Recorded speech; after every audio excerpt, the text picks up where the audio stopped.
পাঁচ ওয়াক্ত নামাজ নাই, খালি শুক্রবারে যে একেবারে গোলগাল হইয়ে সুতির জামা মাস দিয়ে ব্যাঙ্গের মতো ফুলিয়ে যাই ইমাম সাহেবের পিছনে বইছে। উনি মসজিদের সভাপতি, সেক্রেটারি, কোরআন শরীফ পড়তে পারে না, বোমা বললে পেটের মধ্যে আলিফ বেরে না, হ্যাঁ, জাল খাও দিলে একটা অক্ষর বেরে না, সে যাইয়ে মসজিদের দান করছে, ডোনেশন করছে, মসজিদে বড় টাইলস করে দিয়েছে, ইমাম বরাবর যায় নামাজ দিছে, গোলগাল হয়ে যে বসে রয়েছে। হ্যাঁ, দিক তাকান, ইমাম বরাবর দাঁড়াবে সমাজের ওই লোকটা, যেই লোকটা ইমামের নামাজের মধ্যে কোনো দুর্ঘটনা যদি ঘটে যায়, ইমামের অ্যাসিস্ট্যান্ট হয়ে বাকি নামাজ শেষ করতে পারে, এইরকম যোগ্য মানুষ দাঁড়াবে। তাই সে যদি মসজিদি জীবনে সাইডেনা দেওয়ার যোগ্য না হয়, সমাজের ফকির লোকটা হয়, তবু সে দাঁড়াবেই বরাবর।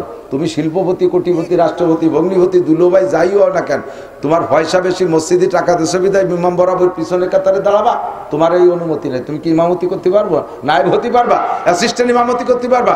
ইমাম সাহেব 4 রাকাত নামাজের মধ্যে 2 রাকাতে ওনার বাই ছুটে গেছে। এখন ছুটছে তো ইমামের বাই, মুসল্লিকে তো ছোটে নেই, তাহলে ছুটলি নামাজ ছুটবে ইমামের, মুসল্লিকে নামাজ তো ছুটবে না। আর ইমাম যদি না থাকে, ইমাম যদি বেওযু হয়, তাহলে কি তার পিছনে নামাজ হয় নাকি? আল্লাহ তাআলা সুযোগ করে দিয়েছে, হাজার হাজার খাবে না এমনি হাজার হাজার মুসল্লি পিছনে রয়েছে, আর ইমাম সাহেবের সামনে তো বাই ছুটে গেছে, এটা তোর পিছনে আল্লাহ জানে না। এ জায়গায় এত মানুষ নামাজ রেখে হজবরল করে বেলানো যাবে? শরিয়াতে ব্যবস্থা রাখছে, ইমাম সাহেব বরাবর পিছনে যিনি আছে তাকে ওই জায়গায় দাঁড় করে দিয়ে উনি গুড়ি পায় পিছন দিয়ে বেরোয় যাইয়া অজু বানায় এসে পিছনের কাতারে দাঁড়াবে। যদি থাকে নামাজের কিছু, আর যদি ছুটে যায় তো ফিরে গুড়াইতে পারবে। এই হলো ইমাম। তাহলে তুমি যে পিছনে দাঁড়াইছো শুক্রবারে, মুসল্লি শুকুর আলী, 5 ওয়াক্ত নামাজের খবর নাই, তুমি পিছনে যাইয়ে দাঁড়াইছো, তোমার ভিতরে কি এই যোগ্যতা আছে? ইমাম সাহেবের 2 রাকাতের পরে বাই ছুটে অজু ছুটে গেছে, আর ইমাম সাহেব তো তোমারে ধরে হাত ধরে ওই জায়গায় দাঁড় করে যদি দেয়, তাহলে তোমার অবস্থা কি হবে? ইমাম পাই দিয়ে দিচ্ছে, তুমি দিবে আগিয়ে, কথা কয় না, ঠিক না? তুই দিবি আগিয়ে, শয়তান ওই জায়গায় দাঁড়াচ্ছিস কীর্তি রেখে। তখন যে রুচি ছিল 14, 15, 16, 18, 20 বছর বয়সে, কি রুচি সেরকম থাকে? ছোটবেলায়, শিশুকালে 2-4 বছর থেকে নিয়েই মানুষের পোলাপানের স্বভাব থাকে সিজনের সবচেয়ে আগের খেজুর কিনা খাতে পারে পাল্লা, খেতে যাইয়ে কলই সিম আগে কিনা খাইছে এর একটা পাল্লা চলে, আগ বড়ই কিনা খাইছিস, সবচেয়ে আগে ছোট আম কিনা খাইতে পারছো, এগুলো একটা পাল্লা ছিল। ওই সময় মনের ভিতরে একবারও আসে নাই যে কিডা আগে বিয়ে করতে পারছে সেই পাল্লা, এ বুদ্ধি আসে না সে সময়। ওই সময় ওই রুচি ধীরে ধীরে যখন একটু সাবালেগ হয়ে ওঠে, বড় হয়ে ওঠে, তখন ওই বয়সের একটা রুচি আছে, সেটা যার যেমন চলে গেছে। যাইতে যাইতে একটা সময় এসে যায় যে বিবাহ করতে হবে। বিবাহ করার পরে ফিরে নতুন রুচি আসে, এখন ছেলে মেয়ের আব্বা হতে হবে। কিছুদিন সে অবস্থায় চলার পরে ছেলে মেয়েও যখন বড় হয়ে যায়, তখন শখ হয় মেয়ে থাকলে জামাইয়ের আব্বা ডাক শুনবো, যোগ্য ছেলে থাকলে বেটার বোর আব্বা ডাক শুনবো। রুচি খালি পরিবর্তন হতে গেছে। এও যখন হয়ে যায়, ছেলে মেয়ে বিয়ে দেওয়া হয়ে যায়, তখন শখ জাগে দাদা আর নানা ডাক শুনলে কেমন শোনা যাবে, ঠিক কিনা? ছোটরা ঠিক কাউকে এত তাড়াতাড়ি, তোমরা কি এত ক্লাস পার হয়েছে নাকি? এ পর্যন্ত যারা আইছে তারা বুঝতেছে। তো সব জগতে এরকম রুচির পরিবর্তন আছে। এখন আমাদেরও যে অবস্থায় চলে আসছি, একটা সময় ছোটপার হুজুর রহমতুল্লাহ মাঠে ছিলেন, সেনাটির হুজুর আসতেন, আলী হোসেন সাহেব হুজুর আসতেন, গহরডাঙ্গার রুহুল আমিন সাহেব, গহরডাঙ্গার সাইনুদ্দিন সাহেব, ওমর আহমদ সাহেব হুজুর, পিসা হুজুর, চৌমনি হুজুর, কাশিনী হুজুর, মোহতাম সাহেব হুজুর আসতেন, দলা হুজুর মাঠে বয়ান করতেন, আরো মুরব্বীরা যারা ছিলেন। সে সময় আমরা নতুন একটু ইয়াং মাঠে আসছি, তো জজবায় যুবক মানুষ, স্বাস্থ্য শরীর যা ছিল, শক্তি ছিল গায়ে, খুব চিল্লাই চিল্লাই ওয়াজ করতাম। ছোটপার হুজুর আমার একদিন বললেন, মিয়া অত চেঁচাইও না, একটু আসতে কও, মেলা দিন করতে পারবা। তো বলতাম যে হুজুর, যে কথাটা যেমন, ওই কথাটাকে ওই স্পিরিটে না বললে মনে হয় যেন কথা হিট করতেছে না।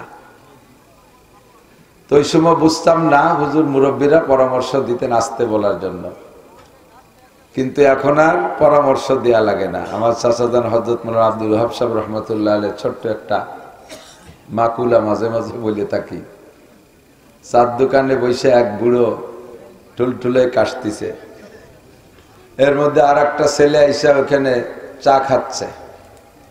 তো নাম জিজ্ঞেস করলো, দেখা গেল যে ওনার পরিচিত একজনের ছেলে। তো বলতেছে, বাপ তোর আব্বার আমি এই জায়গা বসে কত যে কাশিয়ে পাল্লা দিছি, মাস দেখিনি, মরিয়ে গেছে নি তোর বাপ?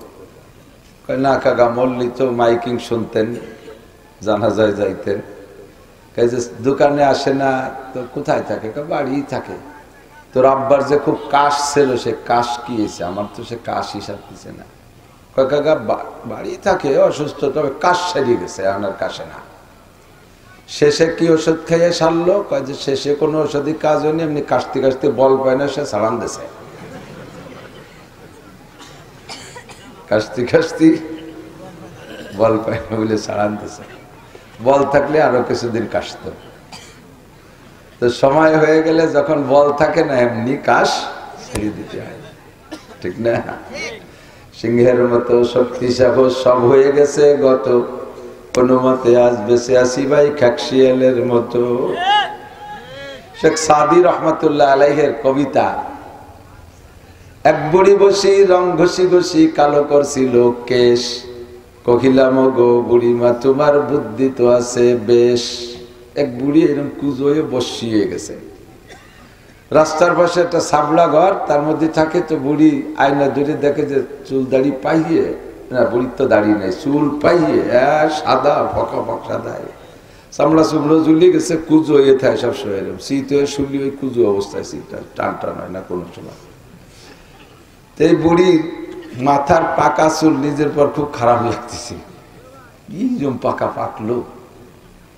তো সে সময় তো আর এই কালের এই মেহেদি ফেহেদি নাই, তো উনি এই চুলরে কালো বানায় একটু ইয়াং হবে, এই জন্য আড়ির ভাষাচ্ছে কালি খানি কাশিয়ে নিয়ে কলার পাতার উল্টো বসে সরষের তেল দিয়ে ফেটিয়ে আয়না ধরে মাখাইয়ে বেশ কালা বানাচ্ছে। তো শেখ সাদি কবি মানুষ, ওই জায়গাতে যায়। তো সাদি ওনাকে দেখে বলতেছে, এক বুড়ি বসি রং ঘষি ঘষি কালো করছিল কেশ, কহিলাম গো বুড়ি মা তোমার বুদ্ধি তো আছে বেশ। ভালোই তো বুদ্ধিমান, পাকা চুল কালো হইবে হয়তো কালো রং মাখাইলে, কুজপির তব হবে না কো সোজা হাজারো মালিশ দিলে। ইয়াং হচ্ছে খালি কি চুলি কালি মাহালি হয় নাকি? মাজা সোজা হতে হবে না? তুমি যে কুজো হয়ে গেছো, চুল কাটে না কালি দিয়ে কালা বানাবো না, মাজা সোজার মানে কোন মলম দিয়ে? তো বুড়ি শেখ সাদিরে জবাব দেয়, সিংহের মতো শক্তি সাহস সব হয়ে গেছে গত, কোনো মতে আসবে সে আসি ভাই খাকশিয়ালের মতো। ও সাদি, তুমি আজকে দেখে আমারে ধিক্কার দাও, লজ্জা দাও, ব্যঙ্গ করো, ঠাট্টা করো, আমি কোন মহিলা তা তোমার জানা নাই। আমি যখন আমার স্বামীর ঘরে প্রথম এসেছি, আমার স্বামীর অনেকগুলো ছাগল এই পাহাড়ের পদদেশে চড়াইতো, ঘাস খাইতো।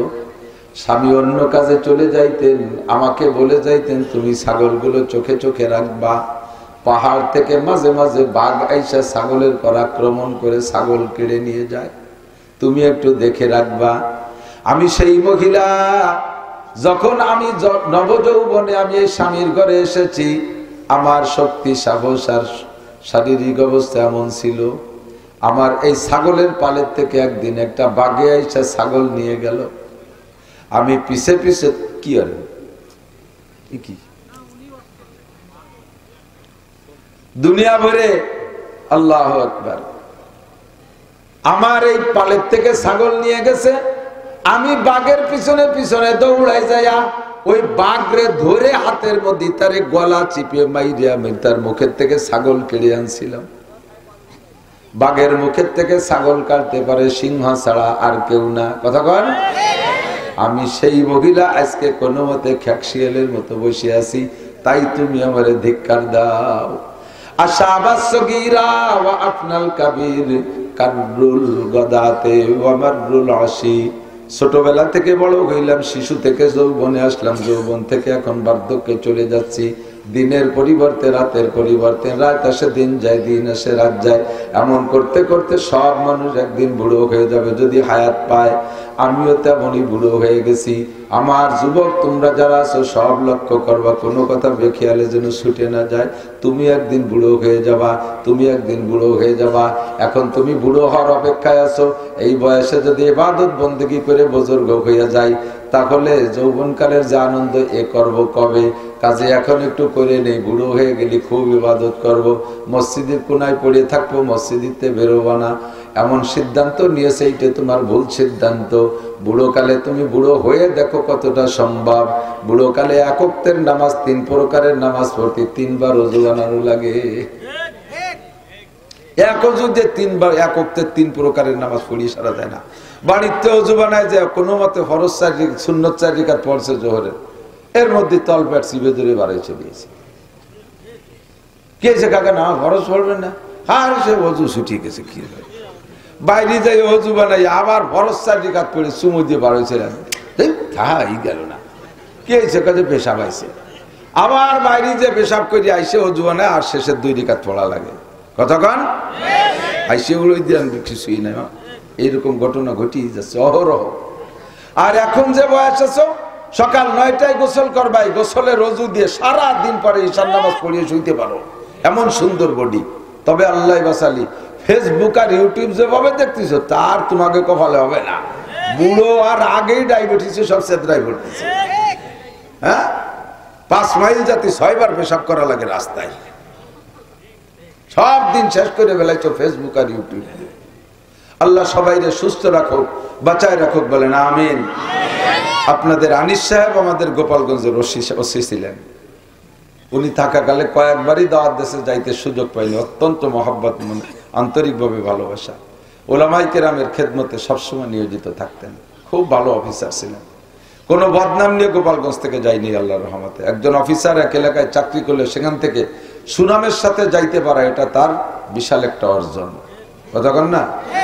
আপনাদের নিজেদের ভিতরে কেমন সম্পর্ক আছে আমি জানি না, তবে আশা করি ভালো আছে। উনি গত বছর দাওয়াত দিয়েছিলেন আপনাদের এই মাহফিলের জন্য। পরবর্তীতে আবার আপনাদেরই আলফাডাঙ্গার ওই পাশে বাড়ি, আমাদের গোপালগঞ্জের এডিশনাল এসপি ছিলেন। উনি আনিস সাহেবকে বলেন যে আনিস সাহেব, হুজুর এবার আমাকে দেন, আপনি আগামীবার নিয়েন। পরে উনি নিয়ে গেলেন। গতবার ওনার মাহফিল করছি, এবার এখানে আসছি। স্যারের মাহফিলে যাইয়া এক কিচ্ছা মনে পড়ে গেছে। গতবার যে মাহফিলে গেছি এসপি সাহেবের, যে পান তো রয়েছে, যারা পান খায় তারা খাচ্ছে, চুনও সবাই নিয়ে খাচ্ছে। পরে আমি পান খাতে যাইয়া চুন একটু পানের গায়ে মাহাই, পানের গায়ে চুন মাখালি বেড়া, চুনির একটা কালারে পান, তো পানের গায়ে শুকনো শুকনো পাওয়া যায়। তা চুন যে জায়গা মাখাই ওই জায়গা কালার হয়ে যাচ্ছে, লেপা হয়ে যাচ্ছে। চুনরে পানে টানতিছে না, কেমন কোন ঘিরান আসছে। পরে নাই শুয়ে দিয়ে যে চুন না, কোনো রং হবে। পরে একজন কহা রঙের বালতিতে খানিক রং এনে তুইছে, সব পানিরা খাইয়ে সাফা করে ফেলাইছে।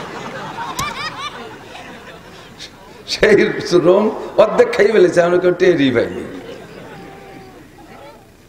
আল্লাহ আকবার। সেই গতবারে মাহফিল আল্লাহ এবার নিয়ে আসছে। বসে আছেন, আমি আলফাডাঙ্গার থেকেই বক্তা হয়েছি, শুরু করছি। সেই সময় বাইসাইকেলে আসতাম, ভ্যানে আসতাম। লাস্টে যে মুক্তবাইর একখান মোটরসাইকেল কিনলাম 30,000 টাকা দিয়ে, তা মাস 2 চালাইয়ে আচার ফাচার খেয়ে ইটে বেশি বেলাই দিছি। পরে আর আশাই কম হয়ে গেছে, দূরে দূরে ডাক হয়ে গেছে। এখন সারা দেশে দৌড়দৌড়ি করি। কালকে আসছি চট্টগ্রাম থেকে, তার আগের দিন টেকনাফ, কক্সবাজার, ওই দূর সাইডে আসছি। তো আল্লাহ পাক রব্বুল আলামিন সুস্থভাবে আসার তৌফিক দিয়েছে, যেন আমি শুকর আদায় করি। ওয়াজের সার সংক্ষেপ যা শুনেছেন সেই কথাগুলো নিয়ে আমি শেষ ফিনিশিং একটা আলোচনা করার ইচ্ছা করেছি। আল্লাহ পাক রব্বুল আলামিন যেন তৌফিক দান করে, সবাই বলেন আমিন। সবাই শুনতেছেন তো, লক্ষ্য করতেছেন তো ইনশাআল্লাহ? হ্যাঁ, খেয়াল আছে তো? একটা তারিখ আগে মুখস্থ করে নিয়ে একটু বলেন। 31 জানুয়ারি, 1-2 ফেব্রুয়ারি 2025 নির্বাচন হবে। বিশ্ব ইজতেমা, টঙ্গীর বিশ্ব ইজতেমা। আল্লাহ পাক আমাদের সকলকে অংশগ্রহণ করার তৌফিক দান করুক। ইজতেমার থেকে যেন 1, 2, 3টা করে চিল্লে দেওয়ার মতো মন মানসিকতা এবং শক্তি ও তৌফিক আল্লাহ সকলকে দান করুক। তবলিগের মাধ্যমে মানুষ যেভাবে শহীদিনের সমঝ পায়, এভাবে খোলা মাঠে, এটা তো ব্ল্যাঙ্ক ফায়ার, এটার নাম ব্ল্যাঙ্ক ফায়ার বলি আমি। ফাঁকা গুলি করে না অনেক সময় ভয় দেওয়ার জন্য, এই ফাঁকা গুলির মতো ওয়াজ, আমি উপরে বইছি, ওয়াজ উপর দৌড়িয়ে চলে যাচ্ছে। আর তবলিগে যে হলো টার্গেট করে গুলি করে, আমি কুলুক কিরম ধরলেন, আমি ভাতের নেলা কিরম গালে দিলেন, অত জোরে কি জানি, অত জোরে লাগবে না, আস্তে, অত জোরে ঠিকই দরকার নেই, আস্তে আস্তে ঠিক দিলি ঠিক হবে। আল্লাহু আকবার। তো ও জায়গা যে দস্তরখান বিছালেন না কেন, হ্যাঁ চিত শুলেন কেন, উবুর হয়ে মসজিদে ঘুমালেন কেন, একটা একটা করে হাতে হাতে ধরে দেয় না, এনে টার্গেটের গুলি, যেটা যেদিন ভুল ধরে দেবে ওইটা আর মরা পর্যন্ত ভুল হয় না, ঠিক কিনা? এই জন্য দাওয়াত ও তবলিগের দাওয়াত আজীবন দিয়েছি, এখনো দেই, জীবন ভরে দেবো ইনশাআল্লাহ। আল্লাহ তাআলা আমাদের সকলকে তৌফিক দান করে, বলেন আমিন। আল্লাহ রাব্বুল আলামিন মানুষকে বানানোর ইতিহাস কি আপনারা উলামায়ে কেরামের কাছ থেকে বহু শুনেছেন। আমার আলোচনার শুরুতে একটু আমি শুরুতে না বলে পারছি না, আল্লাহ পাক মানুষকে বানাইছেন নিজ হাতে, বলেন সুবহানাল্লাহ। যত সৃষ্টি করেছেন আল্লাহ তাআলা, কোন সৃষ্টি বানাইতে আল্লাহ তাআলা হাত দেয় নাই। এত বড় আসমান আল্লাহ হাত দিয়ে বানায়নি, এত বড় বিশাল জমিন, ওয়াইদাল কি বলা হয়, আফালা ইয়ানজুরুনা ইলাল ইবিলি কাইফা খুলিকাত, উট কেমন বানাইছি দেখো নাই, এই উটটারে এত ঢঙ্গা বেঢঙ্গা করে বানাইতে আমি হাত ব্যবহার করি নাই। ওয়াইলাল জিবালি কাইফা নুসিবাত, যে দেখো পাহাড় পর্বতমালা কি বিশাল পাহাড়, এক কদম এক কুদাল মাটি আমি কেউ রেদে কাটাই নেই, একখান পাথর আমি কেউ রেদে ধরাই নেই, ওই বিশাল পর্বতমালা আমি কিভাবে বানাইছি, সবকিছু কত সুন্দর বানাইছি। ওয়াইলাল আরদে কাইফা সুতিহাত, এই বিশাল জমিনটা আমি কিভাবে বিছাইলাম। আফালা ইয়ানজুরুন, তোমরা কি দেখো না? আসমানটা বানাইলাম, জমিনটা বানাইলাম, পাহাড় বানাইলাম, পর্বত বানাইলাম, সূর্য বানাইলাম, চন্দ্র বানাইলাম, ফেরেশতা বানাইলাম, জিনও বানাইলাম, অসংখ্য সৃষ্টি করেছি, একটাও বানাইতে আমার হাত ব্যবহার করা লাগে নাই। তো কাকে দিয়ে বানাইছো, কোন ইঞ্জিনিয়ার বানাইছে, কোন রাজমিস্ত্রি বানাইছে? কয় না, একটা মেশিন ব্যবহার করছি, সেটা হলো কোন মেশিন। কি মেশিন? কোন মেশিন। এই যে কাঠের দোকানে, ফার্নিচারের দোকানে কোন মেশিন আছে না, ওই একটা কোন মেশিন আছে আল্লাহর কাছে, তাই দিয়ে বানাইছে, তাই নাকি? ওয়াইদা আরাদা শাইআন আইয়াকুলা লাহু কুন ফায়াকুন, আমি যা কিছু বানানোর ইচ্ছা করি শুধু কুন বলি, কাপ নুন পেশ কুন, ছোট্ট দুইটা অক্ষর, কাপ নুন পেশ কুন, বললেই তা হয়ে যায়, বললেই সব হয়ে গেছে। কোন সামান আসমান হওয়া হয়ে গেছে, কোন আরদিন সাতটা জমিন হওয়া হয়ে গেল, কোন শামসান সূর্য হওয়া হয়ে গেল, কোন কমার চাঁদ হওয়া হয়ে গেল, কোন মালাইকা ফেরেশতা হও সব হয়ে গেল, কোন জিন্নাত জিন হও তাও এভাবে কোন শব্দ দিয়ে বানাইছি, কিছু বানাইতে হাত ব্যবহার করি। পাঁচটা জিনিস বানাইছি আমি হাত দিয়ে। কয়টা? এক নম্বরে আমার আরশ বানাইছে আমি হাত দিয়া, আরশের উপরে আমি বসি, আমার কুরসি এবং আরশটা বানাইছে আমি হাত দিয়া। ভালো ভালো রুচিশীল কাঠমিস্ত্রিরা মানুষের বিভিন্ন ফার্নিচার বানায় দেয়। দীর্ঘদিন ফার্নিচারের কাজ করার পরে মনের মধ্যে একটা শখ জাগে, কত বড় বড় লোকরা দামি দামি কাঠ দিয়ে কত সুন্দর চেয়ার বানাই দিলাম। আমার সারা জীবনের মেধা খাটাইয়া যত রং বেরঙের চেয়ার বানাইছি, সমস্ত চেয়ারের থেকে অংশ অংশ মডেল বের কইরা, তার থেকে কিছু কিছু রং আর ডং বের কইরাই না, একত্রিত করে সবচেয়ে সুন্দর একটা চেয়ার আমি বানাবো, যেই চেয়ারে আমি নিজে বসবো। এমন করে সুন্দর একটা চেয়ার সে মন মতো বানায়। আল্লাহ পাক রব্বুল আলামিন বলেন, অসংখ্য চেয়ার দুনিয়ায় হবে, আমার সৃষ্টি মানব জাতি তার উপরে বসবা, আমি আল্লাহ পাক নিজে একটা চেয়ারে বসবো, আমার একটা সিংহাসন আর আমার একটা আসন আমি বানাইবো, একটা মঞ্চ বানাইবো, এইটা আমি আমার মন মতো পছন্দ মতো বানাবো। এইটা বানাইতে আল্লাহ কোন শব্দ ব্যবহার না করে নিজ হাতে আল্লাহ পাকের আরশ ও কুরসি তৈরি করেছে। দুই নম্বরে আল্লাহ পাক 8টা জান্নাতের মধ্যে জান্নাতে আদম নামে একটা জান্নাত আছে, এই জান্নাতটার ভিতরে সব কারুকার্য আল্লাহ পাক নিজ হাতে তৈরি করেছেন। আল্লাহ পাক রব্বুল আলামিন 3 নম্বর সৃষ্টি করেছেন, নিজ হাতে বানাইছেন কলম, যেই কলম দিয়ে 104 খানা আসমানি কিতাব লৌহে মাহফুজের মধ্যে লিখে রাখছে, যেই কলম দিয়ে আল্লাহ তাআলা জিন ও ইনসানের তাকদীর আর ভাগ্য লেখে, কলমটা আল্লাহ পাকের বড় পছন্দের, যার কারণে আল্লাহ পাক কোরআন শরীফের ভিতরে একটা বিষয় কসম খেতে গিয়ে সেই কলমের কসমকে বলে সূরা কলম, 29 নম্বর পারা 2য় সূরা, নুন ওয়াল কলামি ওয়া মা ইয়াসতুরুন। কলমটা বড় উল্লেখযোগ্য, কলমটা আল্লাহর কাছে বড় প্রিয়, এই কলমটা আল্লাহ নিজ হাতে বানাইছেন। 4 নম্বরে মুসা আলাইহিস সালামের তাওরাত খান আল্লাহ পাক নিজ হাতে ওই কলম দিয়ে লিখেছেন। 1000 পারা 10 লক্ষ আয়াত বিশিষ্ট কিতাব পাহাড় পাথরের গায়ে আল্লাহ তাআলা নিজ হাতে কলম দিয়ে লিখেছেন।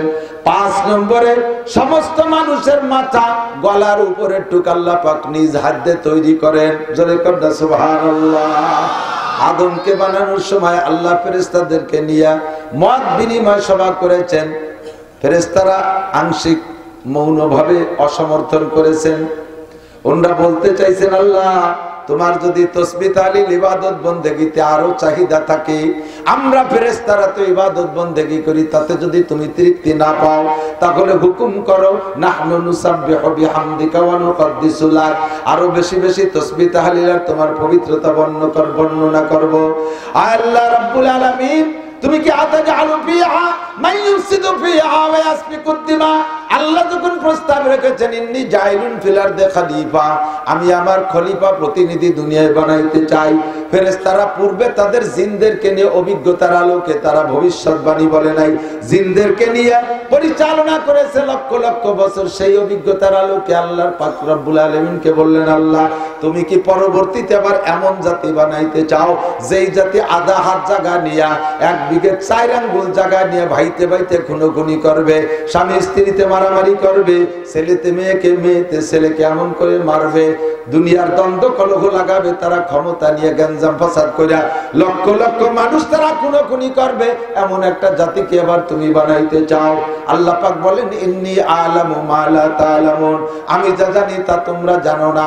ফাখালাকাল্লাহু আদামা বিয়াদাই, আল্লাহ পাক পাক্কা সিদ্ধান্ত নিলেন আদমকে নিজ হাত দিয়ে বানাবেন, তবে গলার নিচের টুক বানাইতে ফেরেশতাদেরকে মাধ্যমে বানাইলেন। যাও গোটা দুনিয়া থেকে মাটি নিয়ে আসো। আদমকে আদম বলা হয় এজন্য, আদম মানে চামড়া, আদম মানে চামড়া। গোটা দুনিয়ার মাটির উপরি ভাগ নিয়ে এসো, চামড়াটা নিয়ে এসো। সারা দুনিয়ায় কিয়ামত পর্যন্ত যতদূর মানব বসতি হবে এত দূরের ভিতরে থেকে জমিনের উপরি ভাগ ফেরেশতারা গুছাই নিয়ে আল্লাহ পাকের কাছে দিলেন, আল্লাহ আনছি মাটি, আল্লাহ কায় খামিরা বানাও, বানাইলেন খামিরা। এবার বললেন আল্লাহ একটা নমুনা দিয়ে দিলেন গলার নিচের টুক বানানোর জন্য। গলার নিচের টুক আল্লাহ ফেরেশতাদের মাধ্যমে বানানোর পরে আল্লাহ পাক ফেরেশতারা বললেন, আল্লাহ আদম কি মাত্র এইটুক না আর কোন পার্শ্বপাতের সাথে? আল্লাহ পাক বললেন তা আসল টুকি তো ওই নেই, সে কথা কবে, স্পিকার নাই, হেডলাইট নাই, সে ইয়ারফোন নাই, কান নাই, তো আদম আর টুকাই কি এরিয়া? আল্লাহ সেই টুক বানাবো কিভাবে? আল্লাহ কয় ওই টুক তোমরা বানাতে পারবা না। গলার নিচের টুক কোটি কোটি মানুষের ভিতরে মিল হয়ে গেলে কিছু আসে যায় না। মানুষে মানুষে একটা পার্থক্য থাকতে হবে, এই পার্থক্যটুক প্রমাণ হবে গলার উপরে। এই টুকের মধ্যে বেশকম বানাইতে হবে, এই টুকের ভিতরে কোটি কোটি মডেলিং হবে, এইটা তোমরা পারবা না। আমি একে টাইমে হাজার হাজার কোটি মানুষ থাকবে, একজনের চেহারার সাথে আর একজনের হুবহু মিল হবে না, ন্যূনতম বেশকম হলেও হতে হবে। এই বেশকমটা তোমরা পারবা না, এইটুকু আমি নিজ হাতে বানাবো। ফাখালাকাল্লাহু রাসা আদম বিয়াদাই, সর্বপ্রথম আল্লাহ পাক আদম আলাইহিস সালামের মাথাটা নিজ হাতে বানাইলেন। আদমের মাথা বানাইলেন, তো সেই সাথে আমাদের সকলের মাথা বানানো হয়েছে। এখনো কিয়ামত পর্যন্ত যত মানুষ দুনিয়ায় আসবে গলার নিচের টুক একভাবে আর গলার উপরের টুক আর একভাবে, গলার উপরের টুক আল্লাহ নিজ হাতে বানাইবেন। ও দোস্তরে, যেই জিনিসের ভিতরে প্রত্যেক মানুষের নিজস্ব পরিশ্রম বেশি থাকে ওই জিনিসের প্রতি দরদ আর মায়াও বেশি থাকে। কথা কয় না? ঠিক না? মাঝে মাঝে বলি, এক যুবক বসে বসে একজোড়া সিরা স্যান্ডেল মালিশ করতেছে, পরিষ্কার করতেছে, 12,000 টাকা দামে শাল দিয়ে, কাশ্মীরি শাল। স্যান্ডেল জোড়ার বয়স বছর 3 কবে? তার মুসির দোকানে নিয়ে পাল্টাতে মূল বডির কিছু নাই, পাল্টাই নিয়ে সামলা দিয়ে স্যান্ডেল হয়ে গেছে। তাই মুস্তিছে 12,000 টাকা দামে শাল দিয়ে। তুই কি এই স্যান্ডেল এত দামি শাল দিয়ে মুছিস? স্যান্ডেল কারা শাল কার? যে স্যান্ডেল জুড়ে তো আমি ভ্যান চালাই কিনছি, শালটা দিছে আমার শ্বশুর। শাল দিছে শ্বশুর, শ্বশুরের টাকার শাল, এই জন্য ওর পর মায়া নাই, দাম তার 12,000। নিজের পরিশ্রমের টাকা দিয়ে কিনা স্যান্ডেল 300 টাকা, তার মূল বডিও নাই, তাই মুস্তিছে 12,000 টাকা দেওয়া শাল দিয়ে। ওই শাল যদি নিজের কামাই করা টাকা দিয়ে কিনা হতো, তাদের স্যান্ডেল মুছা তো দূরের কথা, বছরের মধ্যে আবার গায়েও দিত না। শ্বশুর বাড়ি যাওয়ার সময় হাতে ভাজাই নিয়ে আবার আলনার পর দিয়ে এবার জমা করে ট্রাঙ্গের মধ্যে থতো। কতক্ষণ কারণ তার পিছনে তার মেহনত আছে, যার পিছনে মেহনত আছে তার প্রতি তার দরদ বেশি। সন্তান জন্ম দিতে আব্বারও পরিশ্রম আছে, মায়েরও পরিশ্রম আছে, তবে বাপের চাইতে মায়ের পরিশ্রম বেশি। কতটা? মায়ে 10 মাস পেটে করে রাখছে, কত রাত ঘুমাইতে পারে নাই, ডেলিভারি যন্ত্রণা মাই উপভোগ করেছে। এরপরে রাতের পর রাত 2.5 বছর পর্যন্ত স্তন থেকে দুধ চাটায় খাওয়াইয়া রাতের ঘুম নষ্ট করেছে, কত গুমুত পেশাব পায়খানা সাফ করছে 2.5-3 বছর পর্যন্ত, মুখে উঠে খাওয়াইছে, গোসল মোসল করাইছে। বাপে তো আর এই পরিশ্রম করে না, যার কারণে সন্তানের প্রতি বাপের চাইতে মায়ের দরদ বেশি হয়। আল্লাহ কয়, হ্যাঁ দুনিয়ার মানুষ জেনে নাও, আমি আসমান বানাইছি কোন বলিয়া, ইজাস সামাউন ফাতারাত ওয়া ইদাল কাওয়াকিবু তাতারাত ওয়া ইদাল বিহারু ফুজ্জিরাত ওয়া ইদাল কুবুরু বুসিরাত ইজা ওয়াকাতিল ওয়াকিয়া লাইসা লিওয়াকাতিহা কাযিবা খাফিদাতুর রাফিয়া ইদা রুজ্জাতিল আরদু রাজ্জা ওয়া বুসসাতিল জিবালু বাসসা ওয়া কানাত হাবাআম মুনবাসসা। আসমান বানাইছি কোন বলে, ওর প্রতি আমার মায়া নাই। ইসরাফিলের সিংহার ফুৎকারে আঙ্গা আসমান ফাইটে তছনছ হয়ে যাবে। আল্লাহ সূর্য বানাইছি কোন বলে, ওটাও গায়েব হয়ে যাবে, হারিয়ে যাবে, ওর প্রতি আমার মায়া নাই। চন্দ্রের প্রতি মায়া নাই, বানাইছি কোন শব্দ দিয়া, আমি হাত দিয়ে বানাই নাই, আমার কোনো মায়া নাই। আরে পাহাড় পর্বত বানাইছি কোন শব্দ দিয়া, কিয়ামতে ধ্বংস হয়ে যাবে, আমার কোনো মায়া নাই। বিশাল জমিন বানাইছি কোন শব্দ দিয়া, আমি হাত ব্যবহার করি না, আমার প্রতি মায়া, ওর প্রতি মায়া নাই, ধ্বংস হয়ে গেলে কিছু আসে যায় না। জিন বানাইছি আমি হাত দিয়ে নাই, কোন শব্দ দিয়ে, ধ্বংস হয়ে গেলে কিছু আসে যায় না। তবে দুনিয়ার মানুষ জেনে নে, তোদেরকে বানাইছি আমার নিজ হাত দিয়া, তোদের উপরে আমার হাত ব্যবহার করেছি, কাজেই তোদের প্রতি আমার মায়া বেশি। অন্য সবাই জাহান্নামে গেলে কিছু আসে যায় না, তোরা যদি জাহান্নামে যাস আমার বড় কষ্ট লাগবে।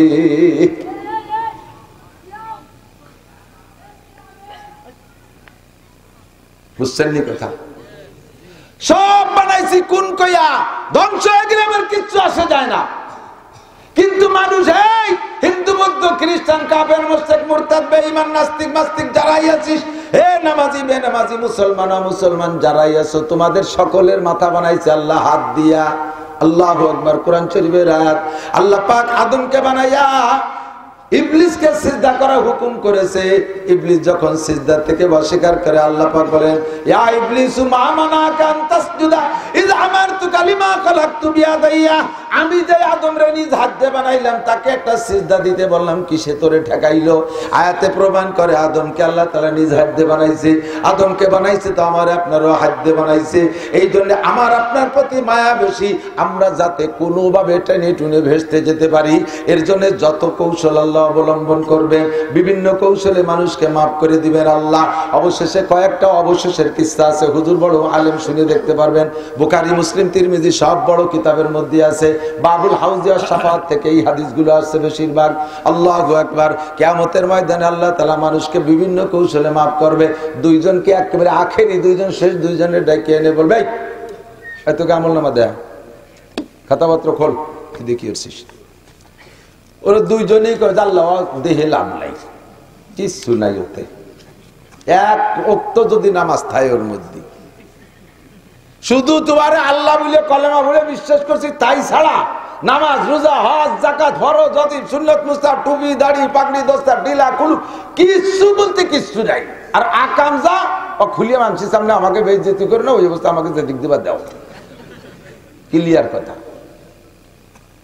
সুদ ঘুষ চুরি ডাকাতি নুসবি বদমাইশি আলটারা জাল দলিল মিথ্যা সাক্ষী মিথ্যা মামলা বেড়া ক্যাডামস কারিতাস বিআরডিবি স্বনির্ভর কোনোটা বাদ দেয়নি।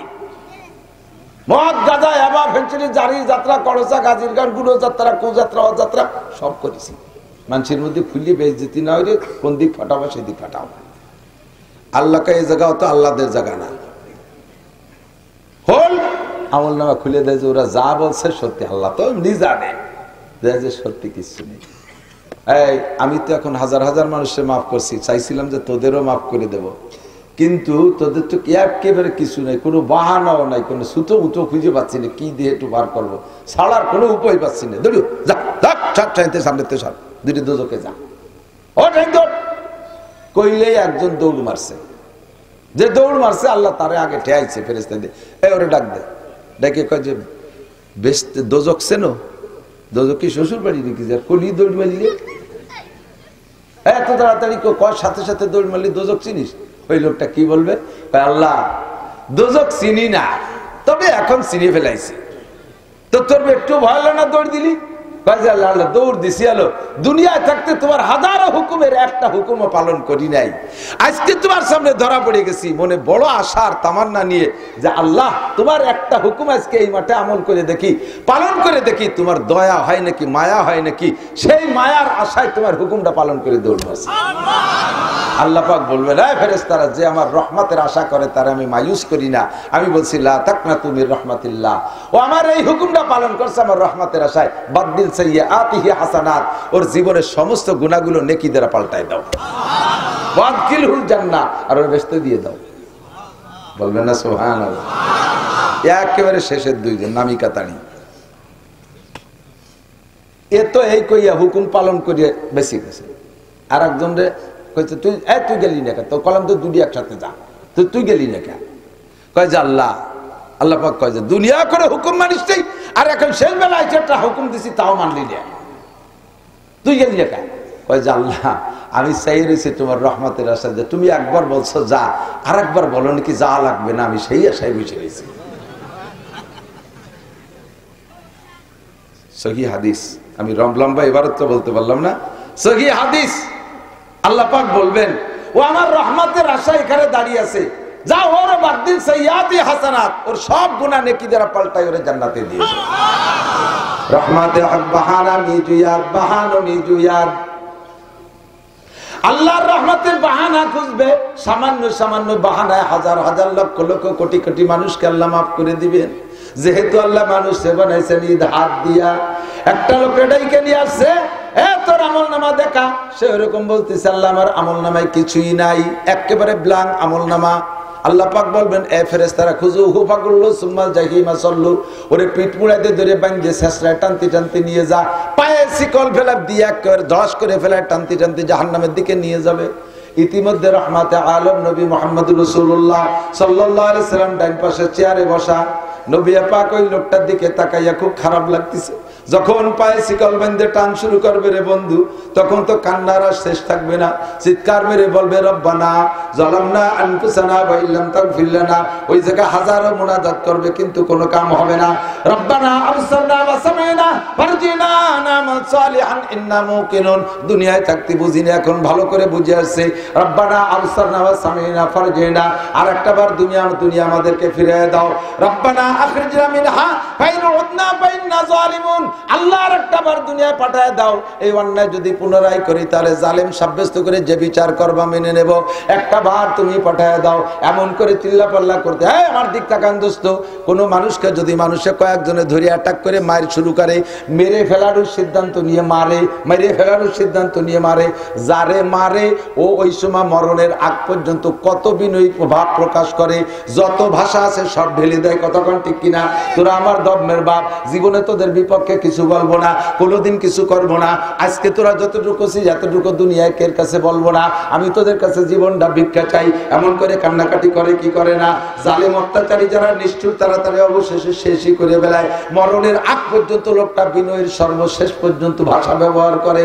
ওই লোকগুলো চিৎকার মেরে বলবে রব্বানা যালামনা আনফুসানা ওয়া ইল্লাম তাগফির লানা ওয়া তারহামনা লানাকুনান্না মিনাল খাসিরিন। রব্বানা ফাগফির লানা, সব মুনাজাত ঢেলে দিবে। আল্লাহ পাক রব্বুল আলামিন চোখের সামনে দেখবেন, বাহানা খুঁজবেন কিন্তু খুঁজে পাচ্ছে না। এটার মধ্যে আল্লাহ যে পাচ্ছে না তা না, এটা রব্বুল আলামিনের একটা সিস্টেম। ডান পাশে রহমাতে আলম নবী তাকায় আছে, লোকটার কান্না দেখে নবী পাকও বড় কষ্ট পাচ্ছেন। হুজুর তার আগাগোড়া তাকাইছে, কোনোভাবে কিছু পাওয়া যায় নাকি। হঠাৎ করে লক্ষ্য করে দেখে ওই লোকটার এত বড় দাড়ি, একগাল সুন্নতি দাড়ি। সুযোগ পেয়ে গেছে হুজুর। হুজুর বলেন আল্লাহ, আল্লাহ কই ডাক দিবেন। আল্লাহ পাক বলবেন, এ ফেরেশতারা দাঁড়া, দেখতে নিশ্চয় আমার বন্ধু কেন ডাকলো শুনে নেই। কি দোস্ত, কি জন্য ডাক দিলে? আল্লাহ একটু দাঁড় করাও, একটু আমি চোখের সামনে দেখাই দিই। বান্দা তোমার নাফরমানি করছে, তোমার জাহান্নামও তোমার, তুমি তোমার বান্দারে জাহান্নামে দিবা। আমার এই জায়গা করার কিছুই নাই। আমি সুপারিশ করবো এমন কোন রাস্তাঘাটও খুঁজে পেলাম না। ওর সারা জিন্দেগিতে নামাজ নাই, রোজা নাই, হজ নাই, যাকাত নাই, ফরজ নাই, ওয়াজিব নাই, কিচ্ছু নাই। আমি কোনো পথ খুঁজে পাচ্ছি না। তবে আল্লাহ একটা জিনিস পাইলাম, ওই লোকটার মুখে দাড়ি, ওই দাড়িতে একেবারে পরিমাণ মতো সুন্নতি লম্বা দাড়ি। বান্দা তোমার বান্দারে তুমি দোজকে দিবা, দাও। দাড়ি কটা আমার সুন্নাত, দাড়ি কটা ওর মুখে থেকে খুলে রাখো, আমার সুন্নাত যেন জাহান্নামের আগুনের মধ্যে না পড়ে। দাড়ি জাহান্নামের আগুনে পড়লে আমি সহ্য করতে পারি, তা আমার সুন্নাত। ওর মুখের থেকে দাড়ি কয়টাকে খুলে রাখা যায়? আল্লাহ পাক বলবেন মুখের থেকে দাড়ি খোলা যাবে না। কেন খোলা যাবে না? তাহলে তুমি মিথ্যেবাদী হবা। হুজুরকে আল্লাহ বলেন তাহলে তুমি মিথ্যাবাদী হয়ে যাবা। কোন কথা মিথ্যাবাদী? তুমি তোমার উম্মতকে দুনিয়া বলেছো তামুতুনা কামা তাহয়াউন ওয়া তুহশারুনা কামা তামুতুন। তোমার জীবন যাপন হবে যেমন, মরণ হবে তোমার তেমন। জীবন যাপন হবে যেমন, মরণ হবে তেমন। জীবন যাপন যেই চেহারায়, মরণ হবে ওই চেহারায়। ওয়া তুহশারুনা কামা তামুতুন। আর যেই চেহারায় তুমি মরবা, হাসরের মাঠে তুমি সেই চেহারায় উঠবা। ওই লোকটার জীবন যাপনে ছিল দাড়ি, তাই মরণ হয়েছে দাড়ি অবস্থায়, হাসরের মাঠে উঠছে আর দাঁড়িয়ে অবস্থায়। এখন যদি দাড়ি খুলে বেলায় দেই তাহলে তোমার কথার বিরোধ হয়ে যায়, কাজে ওর মুখ থেকে দাড়ি খোলা যাবে না। নবী পাক সুযোগ পেয়ে বলে আল্লাহ তোমার বান্দা তুমি দোজকে দিবা, আমার সুন্নতি দাড়ি যেন আগুনে পড়ে না। এখন দাড়ি এক জায়গা, মানুষ এক জায়গা, তা তো হয় না। আল্লাহ এবার বলবেন তার দাড়ির ওসিলায়, আমার বন্ধুর কথায়, তার দাড়ির ওসিলায় তার জীবনের সব গুনাহ মাফ করে জান্নাতে দিয়ে দাও। রহমাতে বাহানামি জুয়াদ, বাহানুমি জুয়াদ, এমন করে লক্ষ লক্ষ মানুষকে আল্লাহ বিভিন্ন কৌশলে মাফ করার চেষ্টা করবে, যেহেতু আল্লাহ হাত দিয়ে বানাইছে। তবে দুনিয়ার থেকে প্রস্তুতি নিয়ে যার জন্য আল্লাহ পাক সুযোগ তৈরি করে দিয়েছেন। আল্লাহ পাক বলেন বান্দা এই দুনিয়া গিয়েছো, তোমার পিছনে শয়তান লেগে আছে। ইন্নাহু লাকুম আদুউম মুবিন। দুই প্রকারের শয়তান তোমার পাশে আছে, মিনাল জিন্নাতি ওয়ান নাস। আমার দিক মিনাল জিন্নাতি ওয়ান নাস, জিন শয়তান আর মানুষ শয়তান। জোরে বলেন শয়তান কয় প্রকার? দুই প্রকার, জিন শয়তান আর মানুষ শয়তান। জিন শয়তান তোমার শিরা উপশিরায় চলে যায় ডাইরেক্ট সবডিতে, চোখ দিয়ে ঢুকে কান দিয়ে বের হয়, আরে শরম গায়ে ঢুকে মুখ দিয়ে বের হয়, নাক দিয়ে ঢুকে লজ্জাস্থান দিয়ে বের হয়। মানুষকে বিভিন্ন প্রকার প্ররোচন দিতে পারে, ভিতরে যে কলবের মধ্যে বৈশাখ বিভিন্ন প্রকার পাক পাকাইতে পারে। এটা হলো মূল জিন শয়তান, যে তার ক্ষমতা। আর মানুষ শয়তান ও মানুষ শয়তান ডাইরেক্ট ওভাবে মানুষের দেহের মধ্যে ঢোকে না, কিন্তু এমন এমন কথা বলে তার অন্তরের মধ্যে ঢুকে যায়, মানুষকে বিভিন্ন প্রকার ধোঁকা দিয়ে ফেলে, ধোঁকার মধ্যে ফেলায় দেয়। মিনাল জিন্নাতি ওয়ান নাস আল্লাযী ইউওয়াসবিসু ফি সুদুরিন নাস। এই দুই প্রকার শয়তানে তোমাদেরকে হাজার হাজার প্রকার গুনাহ করাবে, হাজার হাজার গুনাহ করাবে। গুনার আবিষ্কারক শয়তান, আর নেকির আবিষ্কারক আর নেকির সৃষ্টিকর্তা আল্লাহ। ঠিক কি না? আল্লাহ পাক বলেন শয়তান তোদেরকে জান্নাত থেকে বের করে নিয়ে গেছে, আর জান্নাতে ঢুকতে দেবে না, এই প্রতিজ্ঞা আমার কাছে করে গেছে।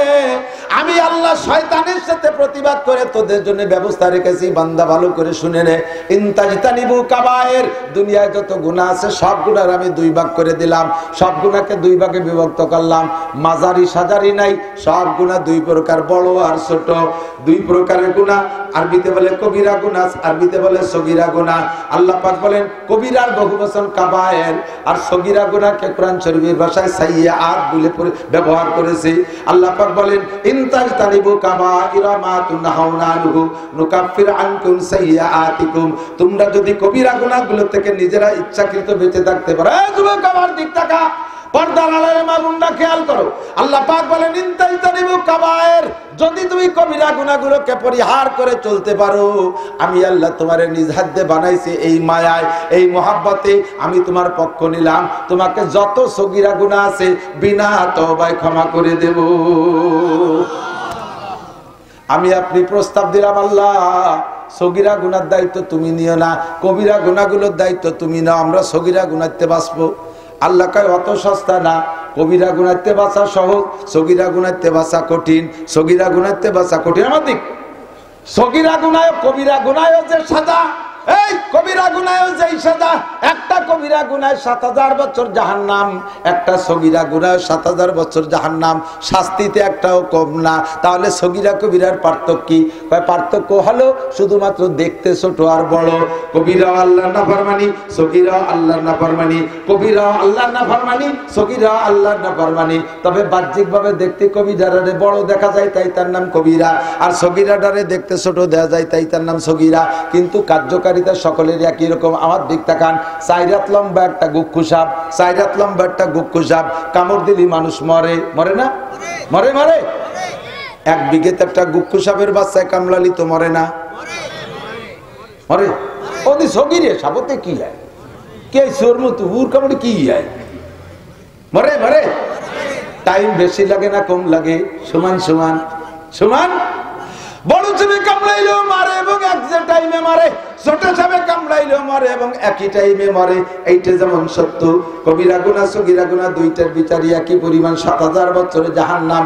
তবে বড় গুনাহ থেকে বাঁচা সহজ, ছোট গুনাহ থেকে বাঁচা কঠিন। আমার দিক ছোট গুনাহ থেকে বাঁচা কঠিন। বড় সাপে কামড় দিতে গেলে ৪ হাত একটা সাপ যদি হয়, সেই ১-১.৫ হাত পরিমাণ ফনা তোলে, উঁচু হইয়া ফস করে একটা শব্দ করে, শব্দটা কানে আসে, লাফ দিয়ে জাম করে সরিয়ে যাওয়া যায় কতক্ষণ। আর ছোট্ট একটা সাপ জুতোর মধ্যে ঢুকে বসে রয়েছে, মুজোর মধ্যে ফেসাই রয়েছে, টের পার নাই, বগলে জামার গেঞ্জির মধ্যে ফেসাই রয়েছে, জাঙ্গের মধ্যে ফেসাই রয়েছে, কোন জায়গা থেকে মার দেবে ওই জায়গা ফস করতে সময় পায় না, বালিশের তলে যে রয়েছে জুত করে ওই জায়গাতে মারিয়ে দিয়েছে, ওর ফস কানেও আসে না, চোখেও দেখা যায় না, আবার কামড় দিলে একই টাইমে মরে কতক্ষণ। তাহলে বড় সাপের থেকে বাঁচা সহজ, ছোট সাপের হাতের থেকে বাঁচা কঠিন, টের পাওয়া যায় না কোন ফাঁকে মাইরে দেয়। আল্লাহ কয় কবিরা গুনাহ থেকে বাঁচা সহজ, ওটা চোখের সামনে দেখা যায়, মোটা মোটা গুনাহ। সগীরা গুনাহ চিনা যায় না, বোঝা যায় না, ওরা তেতে বাঁচা কঠিন। এই জন্য যেটা কঠিন ওইটা আমি আল্লাহ দায়িত্ব নিলাম, তুমি শুধু কবিরা গুনাহগুলো থেকে বেঁচে চলো, আমি আল্লাহ সব সগীরা গুনাহ বিনা তওবায় মাফ করে দেব। সামান্য একটু সিস্টেম করা লাগবে। এদিক সগীরা গুনাহ থেকে বাঁচতে হলে সামান্য একটু সিস্টেম করলে হবে, আর বাকি কবিরা গুনাহ তুমি বাঁচবা। সগীরা গুনাহ থেকে বাঁচার জন্য সিস্টেম হলো, আল্লাহ পাক বলেন, আমার দিক তাকান, আকিমিস সালাতা তারাফাইন নাজি, জম্মের খায় বিড়ি গাঁজা এবা ফেন্সিডিল হিরোইনের পাইপ মেরে ছাড়ে, আবার 5 ওয়াক্ত নামাজ পড়ে, মাঝে মাঝে উনি ওই সগীরা গুনাহ মাফ করায় নামাজ দিয়ে। মোটা মোটা বাগা গুনাহগুলো করি বেড়াচ্ছ যদি বস্তাকে বস্তা, ওগুলো ছাড়িয়ে দাও, তারপরে সগীরা গুনাহগুলো আল্লাহ তাআলা নামাজের ওসিলা মাফ করে দেবে। কন্যা সুবহানাল্লাহ। আল্লাহ পাক দায়িত্ব নিয়েছেন। এখন কয় কি, 2 রমজানে যদি মাঝখানের 11 মাসের গুনাহ মাফ হয়ে যায়, তাই তো জুমার নামাজে লাগতেছে না, ওক্তীয় নামাজে লাগতেছে না।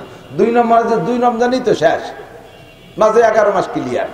এই যে শেষ রাত্রি উঠে শীতকালী দিনে তো কষ্ট হবে কেন? ও দোস্ত, তাহলে ওই ফিল্টারের দ্বারাই যান, তো ফিল্টার 3টে দিয়েছেন, খালি বালি দিয়ে শুয়াই আসলে পানি খান, তা খাতে পারবেন না। শুধু কয়লার ফিল্টার বানান, ওই দিনে দিয়েন না, তাও পানি খেতে পারবেন না। শুধু পাথর দিয়ে বানান ফিল্টার, তাও পানি খেতে পারবেন না। ফিল্টার 3টেই লাগবে। নবীও সেইভাবে শর্ত দিয়েছে, 2 রমজান তুমি বাঙালি জন্মের কুজলো বাঙালি, তোমরা না এসে 2 রমজান রোজা রেখে করে যে আল্লাহ তো সব সাফ হয়ে গেছেন, ওক্তীয় নামাজ পারবো না করতে। নবী কয় যে না, দেখো হিসেব রাখছি, 1 নম্বরে সালাওয়াতুল খামস, 5 ওয়াক্ত নামাজ যদি তোমার আমল নামায় থাকে, তাহলে পরে 2 জুম্ম কার্যকারী হবে। 5 ওয়াক্ত নামাজ নাই, খালি শুক্রবারে যে একেবারে গোলগাল হইয়ে সুতির জামা মার দিয়ে ব্যাঙ্গের মতো ফুলিয়ে যাই ইমাম সাহেবের পিছনে বইছে, উনি মসজিদের সভাপতি, সেক্রেটারি, কোরআন শরীফ পড়তে পারে না, বোমা বললে পেটের মধ্যে আলিফ বেরিয়ে না, হ্যাঁ, জাল খাও দিলে একটা অক্ষর বেরিয়ে না, সে যাইয়ে মসজিদে দান করছে, ডোনেশন করছে, মসজিদে বড় টাইলস করে দিয়েছে, ইমাম বরাবর যায় নামাজ বিছে গোল গাল হয়ে যে বসে রয়েছে। হ্যাঁ, দিক তাকান, ইমাম বরাবর দাঁড়াবে সমাজের ওই লোকটা, যেই লোকটা ইমামের নামাজের মধ্যে কোনো দুর্ঘটনা যদি ঘটে যায়, ইমামের অ্যাসিস্ট্যান্ট হয়ে বাকি নামাজ শেষ করতে পারে, এইরকম যোগ্য মানুষ দাঁড়াবে। তাই সে যদি মসজিদে জীবনে সাইডানা দেওয়ার যোগ্য না হয়, সমাজের ফকির লোকটা হয়, তবু সে দাঁড়াবেই বরাবর। তুমি শিল্পপতি, কোটিপতি, রাষ্ট্রপতি, ভগ্নিপতি, দুলোভাই যাই হও না কেন, তোমার পয়সা বেশি, মসজিদে টাকা দেশে বিদায়, ইমাম বরাবর পিছনের কাতারে দাঁড়াবা, তোমার এই অনুমতি নেই। তুমি কি ইমামতি করতে পারবো? নায়েব হতে পারবা? অ্যাসিস্ট্যান্ট ইমামতি করতে পারবা? ইমাম সাহেব 4 রাকাত নামাজের মধ্যে 2 রাকাতে ওনার বাই ছুটিয়ে গেছে, এখন ছুটছে তো ইমামের বাই, মুসল্লিকে তো ছোটে নেই, তাহলে ছুটলি নামাজ ছুটবে ইমামের, মুসল্লিকের নামাজ তো ছুটবে না। আর ইমাম যদি না থাকে, ইমাম যদি বেওযু হয়, তাহলে কি তার পিছনে নামাজ হয় নাকি? আল্লাহ তাআলা সুযোগ করে দিয়েছে, হাজার হাজার খাবো না এমনি হাজার হাজার মুসল্লি পিছনে রয়েছে, আর ইমাম সাহেবের সামনেতে বাই ছুটে গেছে, এটা তোর পিছনে আল্লাহ জানে না। এ জায়গায় এত মানুষের নামাজ রেখে হজবরল করে বেলানো যাবে?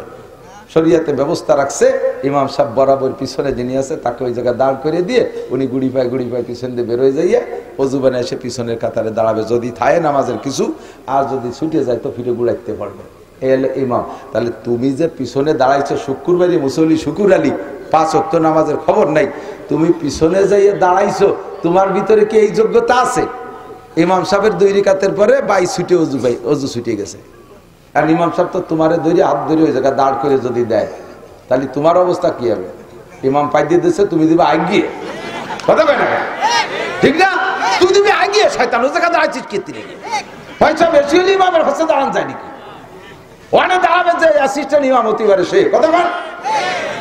শুকুর আলী মুসল্লি সপ্তাহে 5 দিন 6 দিন নামাজের খবর নেই, শুক্রবারে যে গোল গালে আল্লাহরে ফকু দিতে গেছে।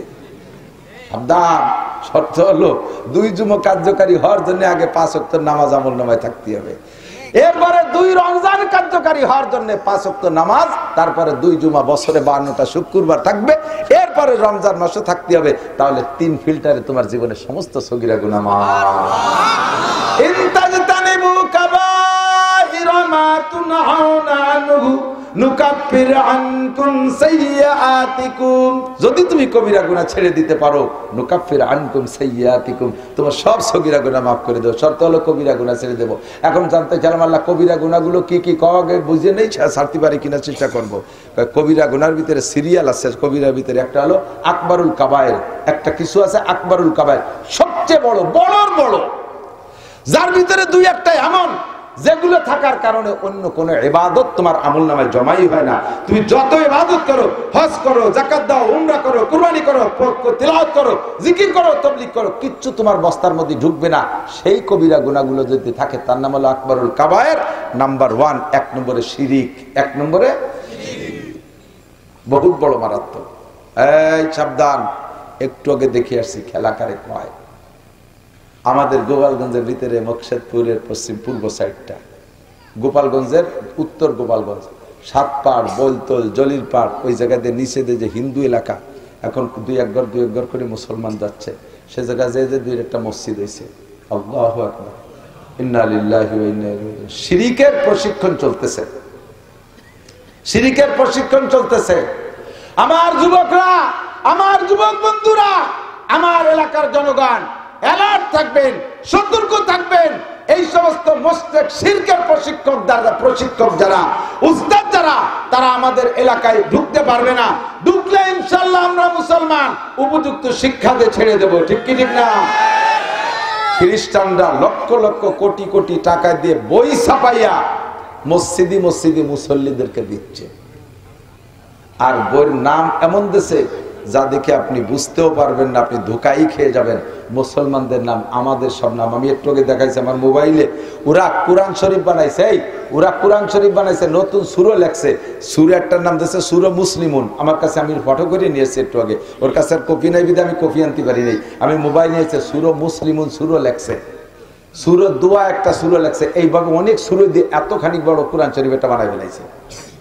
আর সেইগুলো ইমাম সাহেবদেরকে, আলেম আমাদের আলেম, ওদের আলেম না, আমাদের আলেম, আমাদের কওমি মাদ্রাসায় পড়া, মোটা বেতন তারা দিয়ে এই হুজুরকে দিয়ে ইনজিলের প্রশিক্ষণ, তাওরাতের প্রশিক্ষণ এবং এই ঈসা আলাইহিস সালাম ধর্মের, ইহুদি ধর্মের বিভিন্ন বই পুস্তক ছাপাই ছাপাই মসজিদি হ্যান্ডবিল করে, তারপরে ছোট 1-2 পাতার ভিতরে করে বিলু করতেছে, আর মুসলমান তাই পড়ে পড়ে বিভ্রান্ত হচ্ছে।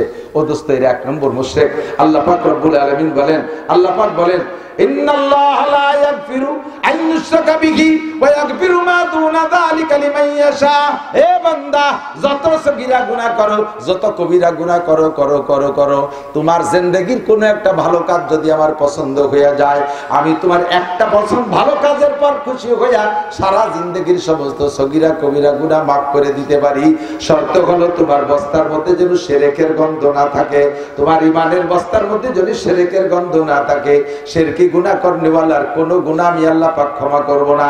তুমি যত ভালো কাজ করো, যত ভালো কাজ করো, শিরক 2-3 প্রকার। 1 নম্বরে শিরিক ফিল ঈমান, 1 নম্বরে শিরিক ফিল জাত, আল্লাহর জাতের সাথে শিরিক করা। 2 নম্বরে শিরিক ফিল সিফাত, আল্লাহর গুণের সাথে শিরিক করা। 3 নম্বরে শিরিক ফিল আমল, আমলের ভিতরে শিরিক করা। 1 নম্বরে ভালো করে বুঝে নেন, নামাজ কালাম জিন্দেগি ভরে শূন্য হাতে উঠবেন, খোদার কসম, খোদার কসম শূন্য হাতে উঠবেন।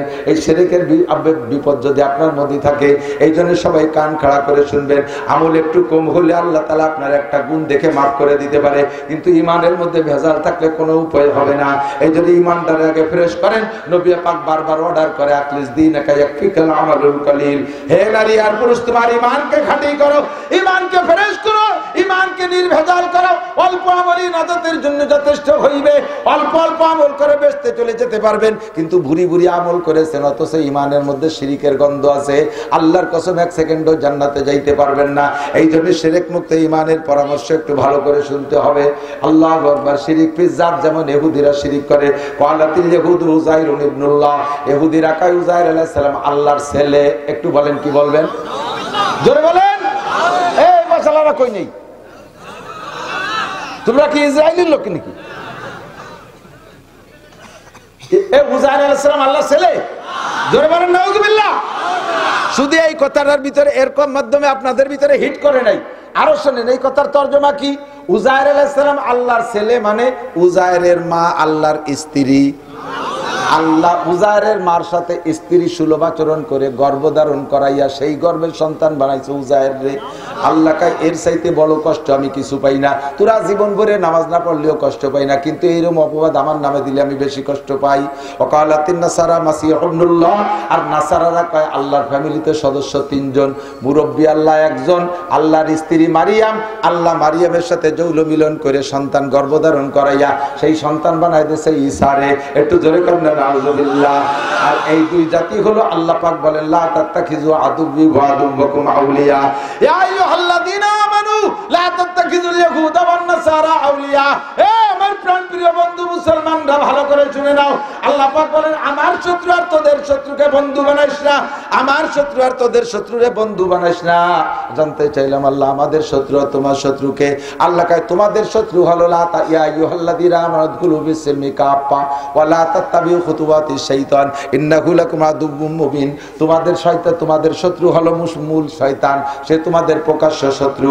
তোমাদেরকে বেহেশত থেকে বের করছে ওই শয়তান ইবলিস, কাজেই তার অনুসরণ করবা না। আর আমার শত্রু হলো আমার পথ নিয়ে যারা কাড়াকাড়ি করে তারা, আমার পথ নিয়ে যারা কাড়াকাড়ি করে তারা, তারা আমার শত্রু। আমার পথ নিয়ে কাড়াকাড়ি করে ইহুদিরা, আমার পথ নিয়ে কাড়াকাড়ি করে নাসারারা। নমরুদ আমার পথ নিয়ে কাড়াকাড়ি করছে, খোদাই দোষ, খোদাই পদ, খোদাই দাবি করেছে, ওইটা আমার শত্রু। ফিরাউন আমার পথ নিয়ে কাড়াকাড়ি করেছে, আমার শত্রু। আমি আল্লাহ পাক সন্তান গ্রহণ করি না।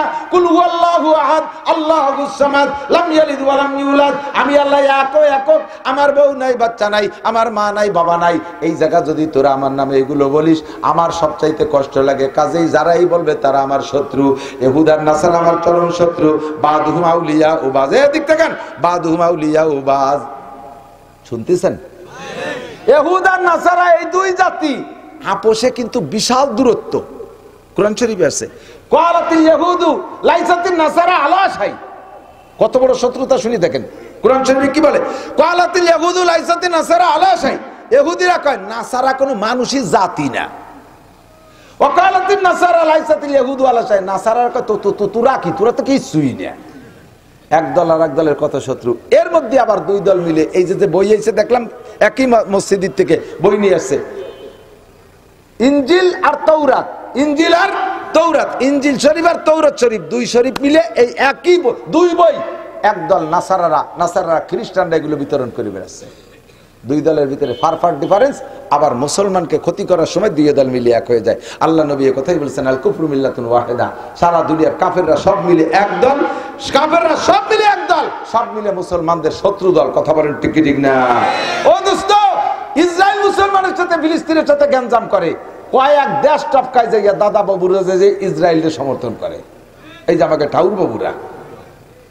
আর এখন এতদিন পর্যন্ত কাশ্মীরের ভিতরে জ্বালাচ্ছে মুসলমানদেরকে। হাজার হাজার, শুনলে আশ্চর্য হবেন, আমি তো বহুকাল আগে 91 সালে গেছি দেওবন্দে। সেই সময় আসার পথে কলকাতা একটা দিল্লিতে একটা মসজিদের মধ্যে ঢুকছি। মসজিদের ভিতরে, মসজিদের জায়গার নাম হলো তেলিওয়াড়া, পাইয়াওয়ালি গলি, ওই জায়গার ভাষায় যেটা বলে পাইয়াওয়ালি গলি, চিকুন একটা গলির ভিতরে একটা মসজিদ। মসজিদে যেয়ে দেখি মসজিদে একটা হেফজোখানা, ওর ভিতরে কয়েকটা পোলাপান আছে, হুজুর নেই। একটা লোক আজান দিল, একটা তালবি আলিম নামাজ পড়লো, আর কেউ পড়লো না। একজন মুরব্বী পরে আসছে, তার সাথে আমি কথা বলতে জানতে পারলাম, উনি বললেন হুজুর আমার বয়স এখন 60-র উপরে, 65-67 হয়ে গেছে। আমার ছোটবেলায় এই দিল্লিতে এই সব জায়গাতে যত মসজিদ দেখছি সমস্ত মসজিদগুলো ভাঙ্গিয়ে হিন্দুরা মন্দির বানায় নিছে। সব মসজিদগুলো ভাঙ্গে মন্দির বানাইছে। এ কিচ্ছা দুনিয়ার কেউ জানতে দেয় না। বাবরি মসজিদ ভাঙ্গে সে জায়গায় রাম মন্দির বানাইছে। এখন পাই তারা বাংলার জমিনে 16 কোটি মুসলমান বিদ্যমান থাকতে এর ভিতরে জীবালোকে জীবদ্দশায় দিবালোকে মানুষের সামনে পুলিশ আর্মি বিডিআরের সামনে একজন অ্যাডভোকেটরে জবাই করে দেয় চট্টগ্রাম। এরপরে আরো পাইতারা দেয়, প্রত্যেক দিন এভাবে মুসলমান এক একটা করে জবাই করা হবে। ফেসবুকে লেখছে দেখলাম। কত বড় সাহস, কত বড় দুঃসাহস চিন্তা করতে পারেন। সারা দুনিয়ার কাফের মিলে এক হয়ে গেছে। মুসলিম নিধন আন্দোলন ছোটবেলা থেকে ওয়াজ করি, আমার এই ছিল বক্তব্য। খেয়াল করো নাই, বোঝো নাই, একটু ভ্রুক্ষেপ করো না। আসতেছে বেশি দেরি নাই, গজওয়ায়ে হিন্দ। এই ভারতবর্ষ থেকে বিশ্বের শ্রেষ্ঠ যুদ্ধ উৎপত্তি হবে, এর নাম হলো গজওয়ায়ে হিন্দ। নবী আলাইহিস সালাম 1500 বছর আগে ভবিষ্যৎবাণী দিয়ে গেছে। আমার প্রাণপ্রিয় যুবক বন্ধুরা, যদি গজওয়ায়ে হিন্দ ভারতবর্ষের বিশ্বযুদ্ধ যদি লেগে যায়, তাহলে মুসলমানের সন্তান তীর তরবারি দাও কাছি খুন্তা কুরল কাছি বটি যার যা আছে তাই নিয়ে আমরা নেমে পড়তে প্রস্তুত। জোরে বলেন প্রস্তুত। তার নাম হবে জিহাদ। কথা বলেন ঠিক কি ঠিক না? তার নাম হবে জিহাদ। আমরা আর সে সময় কোনো কিছু তোয়াক্কা করব না। অত পীড়িত আমাদের কের সাথে দরকার নাই। ঘরের মধ্যে বসে আমাদের সাথে পীড়িত করে মুসলমান। আমরা কত সরল। একই বাজারে হিন্দুদের দোকান আছে, মুসলমানদের দোকান আছে। আমরা মুসলমানদের দোকান পরিহার করে হিন্দুদের দোকানের মাল কিনি। কিন্তু হিন্দুদের লক্ষ্য করেন, বাজারে যদি তাদের একটা দোকান থাকে আর সব যদি মুসলমানের দোকান থাকে, তাদের দোকানে যদি মাল মানসম্মত নাও হয়, তবুও মুসলমানের দোকানে অতক্ষণ যাবে না যতক্ষণ পর্যন্ত হিন্দুর দোকানে পায়। কতক্ষণ? তারা এটা ঠিক রাখে, মুসলমান আমরা ঠিক রাখি না। আল্লাহ পাক বলেন, লা তাত্তাখিযু আদুব্বি ওয়া আদুব্বাকুম আউলিয়া। এটা কবিরা গুনাহ, ইনতাজতানিবু কাবায়ের। কাফের মুশরিক হুদনাসারের সাথে অত গণপ্রীতির দরকার নাই। ওরা জীবনও তোমাদের বন্ধু না, ওরা জীবনও তোমাদের বন্ধু না। আমাদের দেশের সাথে পীড়িত করে দেশ থেকে বস্তা বস্তা ইলিশ মাছ নেবে, অথচ মাছ পয়দা হয় যে পানিতে, সে পানি আমাদের জন্য দেবে না। কত বড় ক্রিমিনালি, কত বড় শয়তানি। যা হবার হয়ে গেছে প্রতিবেশী দেশ। আমরা আমাদের সাথে, আমরা মুসলমান, আমরা ঐক্য থাকবো। অমুসলমানদের সাথে সম্পর্কের কোনো দরকার আমাদের নাই। ইনতাজতানিবু কাবায়ের, 1 নম্বরে শিরকি গুনাহ থেকে বাঁচবো। ইমানি শিরিক করব না। 1 নম্বরে শিরিক ফি জাত করব না। আমরা বিশ্বাস করি আল্লাহ কয়জন? আল্লাহ কয়জন? তার ছেলেও নাই, মেয়েও নাই, মাও নাই, বাপও নাই। কুল হুয়াল্লাহু আহাদ কিভাবে হইছে, আল্লাহর উৎপত্তি কিভাবে, ওই বুঝার বুদ্ধি আমার নাই। আমি এক কথায় মানি যে আমারে তিনি সৃষ্টি করেছেন, তিনি মহান আল্লাহ। ঠিক কি ঠিক না? 2 নম্বরে আল্লাহর গুণের সাথে কেউ শরীক করবো না। এদিক তাকান, আল্লাহর যত গুণ আছে, খাওয়ানোর গুণ কার? রুজি দেয় কে? সন্তান দেয় কে? ধন সম্পদ দেয় কে? একে টাইমে সব জায়গা আমাদের দেখনেওয়ালা ক্ষমতা কার? একে টাইমে সব জায়গা উপস্থিত হওয়ার যোগ্যতা কার? এই যোগ্যতা আল্লাহ থেকে সিনে এনে যদি কোনো ফেরেস্তার মধ্যেও দেন, তাহলে আপনি মুশরিক হয়ে যাবেন। কোন নবী রাসূলের মধ্যেও যদি দেন যে অমুক নবী হাজের নাজের, এই নবী উপস্থিত হতে পারে সব জায়গায় একই টাইমে দেখে, তাহলে আপনি মুশরিক হয়ে যাবেন। আল্লাহর গুণ কারিয়ে নবীর মধ্যে দিচ্ছেন। এত ভালো নবী আপনাকে বাসতে বলে নাই। নবী বলে নাই যে আমার এত ভালোবাসো। আল্লাহর গুণ আমার মধ্যে বলো, এটা তোমার আমি বলতে বলি নাই। তুমি আল্লাহকে আল্লাহর জায়গায় রাখো, আমাকে আমার জায়গায় রাখো, আমাকে আমার জায়গায় রাখো, আল্লাহকে আল্লাহর জায়গায় রাখো। লা তুশরিক বিল্লাহ, আল্লাহর সাথে কেউ শিরিক করো না। পীর বাবা সন্তান দিতে পারে, পীর সাহেবের কাছে মুরিদলি ধন সম্পদ দিতে পারে, এই আকীদা রাখা, এটা সিফাত, আল্লাহর সিফাতকে কাড়িয়ে এনে পীরের মধ্যে দেওয়া, এটা আদৌ সম্ভব না। ঠিক কি ঠিক না? আমরা শিরিক ফিল সিফাতও করব না। 3 নম্বর আছে শিরিক ফিল আমল। এটা কিছু কথা দিক তাকান। বালিশ বেশি যাচ্ছে। আল্লাহ, বিসমিল্লাহ। শিরিক ফিল আমল কি? যত আমল করি আমরা, এই আমলগুলো কার নামে? নামাজ, রোজা, মসজিদ, তিলাওয়াত, জিকির, তাবলীগ, হজ, উমরা, রাতভর বললে শেষ হবে না। সব ইবাদত কার জন্য করি? এই ইবাদতগুলো মানুষের জন্য হয়ে যায় কিভাবে, এটা একটু বুঝে নেন।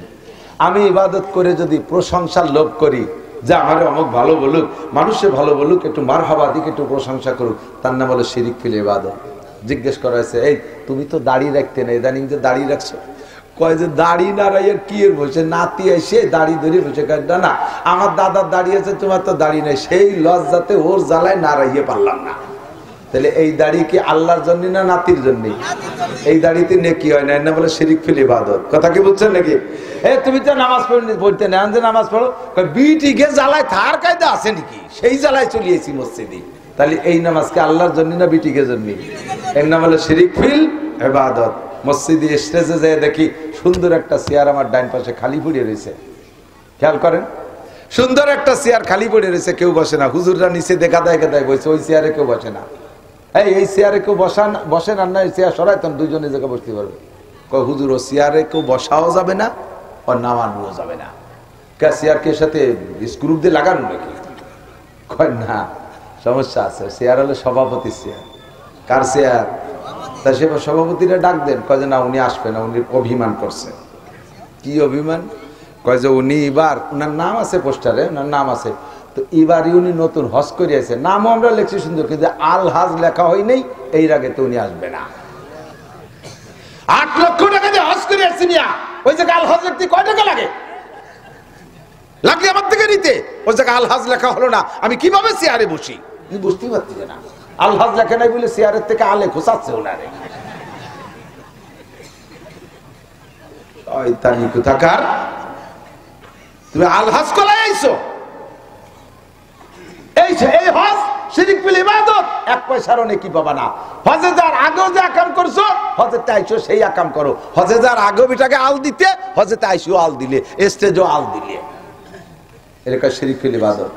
20,000 টাকা দিছে অমুক, যেরকম মারহাবা না, তা তো কেউ দেয়নি, আপনার কোনকে মারহাবা? যদি এইভাবে 10-20 জনের মারহাবা হয়েছে, এর মধ্যে ভাগে একজন দেশে 20,000, তার নামে মারহাবা হয়নি, যাইয়ে হুজুরে দিচ্ছে, হুজুর টাকা ফেরত দেন, টাকা ফেরত দেন। আর বেটাকে নামে মারহাবা হয়, আমার টাকা কি ফসা, আমার টাকা কি ছেড়া জাল টাকা? তো তুমি টাকা দিচ্ছ কিছু জন্য, মারহাবা জন্য। ফেরেশতাকে আল্লাহকে মারহাবা, শয়তানের গাল দলে মারহাবা। নেকি কলা 30 জায়গায় ইবাদত, শিরিক ফিল ইবাদত, এরকম শিরিক ফিল। মসজিদেরটা বানাইয়া আমাদের নাম পেলে আমার নাম না দেন, আমার আব্বার নামটা একটু দিয়ে দেন। তোমার নাম আর তোমার আব্বার নাম দিবা, ওই নামটাই হবে। আরবিটাকে নামাজ হবে ওই মসজিদে, তোমাকে হবে না। তোমাকে নামাজ, তোমরা কোনো নেকি পাবা না। তোমাকে নামাজ হলেই হবে, তবে তোমরা মসজিদ দানের যে নেকি, এই নেকি পাবা না। তুমি শিরিক ফিল ইবাদত করেছ। বলে দিছি সুন্দর করে বুঝাইয়া। মানুষ মারা যাওয়ার পরে কাজ কি? মানুষ মারা যাওয়ার পরে কাজ কি কি হুজুরের কাছে শুনবেন। উনরা তো আমাদের চেয়ে অনেক জুনিয়র বয়সে, পরে ফারেক, বড় আলেম, বহুত বড় আলেম, আমরা পড়াইতে পারে, কিন্তু আমাদের চেয়ে অনেক পরে। আমরা যখন এই মাঠে আওয়াজ করি তখন ওরা পড়তেও যায়নি, হতে পারে 27-28 বছর আগে। এত সময় সেই সময় আমরা বলতাম, মানুষে খাইতো না। এখন আপনাদের সন্তানদের কাছে আপনারা শুনে দেখেন, মানুষ মারা যাওয়ার পরে কাজ কি কি। 1 নম্বরে দ্রুত গতিতে তাকে গোসল করানো, সুন্দর সাদা কাপড়ে তাকে কাফন পরানো, তাড়াতাড়ি কবর খনন করে তাকে জানাজা পড়াইয়া দাফন করানো। এই কাজগুলো মানুষ দাফন পর্যন্ত শেষ। বিশ্বাস না হয় মক্কা যায় দেখে আসেন, মদিনায় দেখেন, এর চাইতে আর কোনো ব্যতিক্রম নেই। মানুষ মারা গেলে, পুরুষ মারা গেলে, আরে কপাল, 5-7 মাইল দূরিতে বিড়লির মধ্যে উড়াকান্দির মতো বিটিরা ফ্যান ফ্যানায় নাক মুস্তি মুস্তি কান্তি কান্তি আসতেছে। এই বাড়ি এসে ওনার এক নজর দেখবে, কি হয় তোমার? কিছু হয় না, কত গেছে আমাকে ওই জায়গা। তো তোমার কিছু হয় না, তা তুমি কান্দো কা? সবাই কান্দে, সেই জন্য আমারও কান্দা আসতেছে। এই আল্লাহ কুড়ুতে সেই পর্বিটারে তুমি দেখে গেলে, যারা ওই জায়গায় বসে পর্দা খুলে খুলে দেখাচ্ছে, তাদের আমল নামায় কবিরা গুনাহ হবে। ওই যে মেয়েগুলো এসে ওইগুলো দেখতেছে এই জায়গায় বসে। মহিলা একটা মারা গেছে, প্রতিবেশী, বাসুর পুত, দেওর পুত, একে চাষি হয়। এই চাষি গেছে মরার পরে, জীবদ্দশায় যেমন দেখা না যায়, মরার পরও দেখা না যায়। দ্রুত তাকে শরীয়ত সম্মত ভাবে দাফন করা দেন। এই পর্যন্ত, জানাজা পর্যন্ত, দাফন পর্যন্ত কাজ শেষ। এরপরে যতই সালে সব, যত কায়দা পারেন করবেন, খেয়াল রাখতে হবে যেন বেদাতের আশ্রয় না হয়ে যায়। রুসুমের কোনো পালায় পড়বেন না। 4 দিনের দিন জায়গায় দাঁড়ায় এলান দিয়ে দেয়, আমার আব্বার আজকে কি বার? আজকে হলো রবিবার, রবি, সোম, মঙ্গল, বুধ, আগামী বুধবারের দিন আপনাদের সকলের দাওয়াত, এখানে আসবেন, দোয়া করবেন আব্বার জন্য, আপনারা দুপুরবেলা খানা খাবেন। এইটা কি কোরআন হাদিসে কোনো জায়গায় আছে কিনা খুঁজে দেখেন। কোথাও যদি না থাকে, তাহলে এই পদ্ধতিটা ইবাদতের নামে বেদাত, ইবাদতের নামে বেদাত। এইটা বুঝাই দিছি সুন্দর করে, এগুলো বেদাতে হলো বুঝাই দিছি, বুঝে গেছে। আর জীবনে কোনোদিন আব্বা যতবার মরুক, আর কোনোদিন আব্বা মরার পরে আর এইভাবে খাওয়াবো না। এর মধ্যে আব্বা একবার মরছে, তো মরার পরে সাথে সাথে যে সেই লোকই এলান দেয়, 4 দিন পর এই হবে। মানে তুমি না কইলে যে শুনি আসলে নাসির হুজুরির কাছে, মৌলানা ইউসুফ সাহেবের কাছে এগুলো বেদাত। বুঝি তো, একেবারে কিছু না করলে মানসি কি কয়, এই হলো শিরিক ফিল ইবাদত। কাজটা ভালো, কাজটা ভালো, 4 দিনের দিন করতে হবে কেন, 10 দিনের দিন করতে হবে কেন, চলছে করতে হবে কেন, বার্ষিকই করতে হবে কেন, এনি টাইম এভরিডে যে কোনো দিন হবে। তবে অত তাড়াতাড়ি করেন না। ওই বাড়ির মানুষের জন্য 3 দিন শোকের অনুমতি আছে। আর পুরুষ মারা গেলে তার স্ত্রী থাকলে 4 মাস 10 দিন সে মহাশোকের মধ্যে আছে। 4 মাস 10 দিন শেষ হলো না, সেই বাড়ি একটা আড্ডা করে খাওয়া দাওয়া, কি ফুর্তি, মহিলা পুরুষের আনন্দ ফুর্তি। যে মহিলা শোক পালন করবে ওয়াজিব, সেই শোক দাওয়া সে পালন করতে পারে না, তারও মাজায় গামছা বেঁধে সে আড়িবাতির মাস্তি নামিয়ে যা লাগে। আর শত পুরুষের ধাক্কা গুতো খাওয়া লাগে, এইগুলো নিষেধ করে দিছি। তারপরও কই একেবারে না করলি মানসি কি কয়। এই মানসি কি কয় মানে আল্লাহ যা কয় কজ্ঞ, মানসি কি কয় সেই বইতে করছি, এর নাম শিরিক ফিল ইবাদত। বোঝা কি গেছে? ইনতাজতানিবু কাবাইর, যদি তুমি কবিরা গুনাহগুলো গুনে গুনে ছেড়ে দিতে পারো, 1 নম্বরে শিরিক, 2 নম্বরে কুফর। কুফর বলে আল্লাহ পাকের নিয়ামত ব্যবহার কইরা শুকর আদায় না করার নাম কুফর। যত জায়গা দেখবেন শুকর তার এগেইনস্টে আসে কুফর। লা ইন শাকারতুম লাযিদান্নাকুম ওয়া লা ইন কাফারতুম, শুকরের বিপরীত কুফর। দোয়া কুনুতের মধ্যে পড়বেন ওয়ানাশকুরুকা ওয়া লা নাকফুরুকা, তোমার শুকর আদায় করি, তোমার কুফরি করি না। তার মানে শুকর আদায় না করার নাম কুফরি। সন্তান, ভালো সন্তান কে দিয়েছে? বলেন আলহামদুলিল্লাহ। সে জায়গায় আলহামদুলিল্লাহ না বলে গর্ব করে, নিজের ক্রেডিট দেখায়। মিয়া ছেলে বেলে ভালো কি এমনি হয়, ছেলে বানাতি হয়। ওনারা রাতভর ছেলে বানায়, আর বেটারও কম্বল মুড়ে ঘুমায়, তাই উনি ছেলে বানানোর কারখানা করছে। শয়তান কোথাকার। এই কথাগুলো কুফরি কথা। ছেলে কি তুমি বানাইছো না আল্লাহ দিয়েছে? মেধাবী কে বানাইছে? আমার একই হেফজখানায় 72টা ছেলে পড়ে আমার মাদ্রাসায়। কোন ছেলের 5 বছর লাগতেছে সবক শেষ করতে, কে 6-7 বছরও পারতেছে না, কে 3 বছর হচ্ছে। আমার একটা ভাগ্নে মাত্র 5 মাসে সবক শেষ, 150 দিন মাত্র সবক পড়ছে, 30 পারা শেষ। তো এটা কি তার বাপের ক্রেডিট? ছেলে বানাতে হয়, ওটা বানাইছে আর বেটালা বানাই নেই। তুই কি দিয়ে বানাও? কাঠ দিয়ে না ছটায় দিয়ে কি দিয়ে বানাও? এই কথাগুলো কুফরি কথা। আরে মিয়া ধান বানাতে হয়, খালি লাগাই ঠিকই হয়। কোনটা বানায়? ধান, পিএস বানাতে হয়, পাট বানাতে হয়। এই কথাগুলো কুফরি কথা। আমি এটা করেছি, ওটা করেছি, দেখেন যেদিকে তাকাবেন সেদিকে আমাকে দেখতে পারবেন, খালি করেছি আর করেছি। এরপরে আরো সুযোগ দেন, দেখেন আগামীবার কি করে ছেড়ে দেই। রাস্তাঘাটে খাল বানাই দেবো, 12 মাস কাল নৌকো বেয়ে বেড়াবেন, আসমান ভেঙে জমিনে নামাবো, দেখবেন কিয়ামত ঘটে যাবে, লাঠি নদী বুকুর ভরে ছাড়ি দেবো। এই কথাগুলো সব কুফরি কথা। কি কথা? কুফরি কথা। এগুলো বলবেন না, এ করলে ঈমান আমল সব বাতিল হয়ে যায়।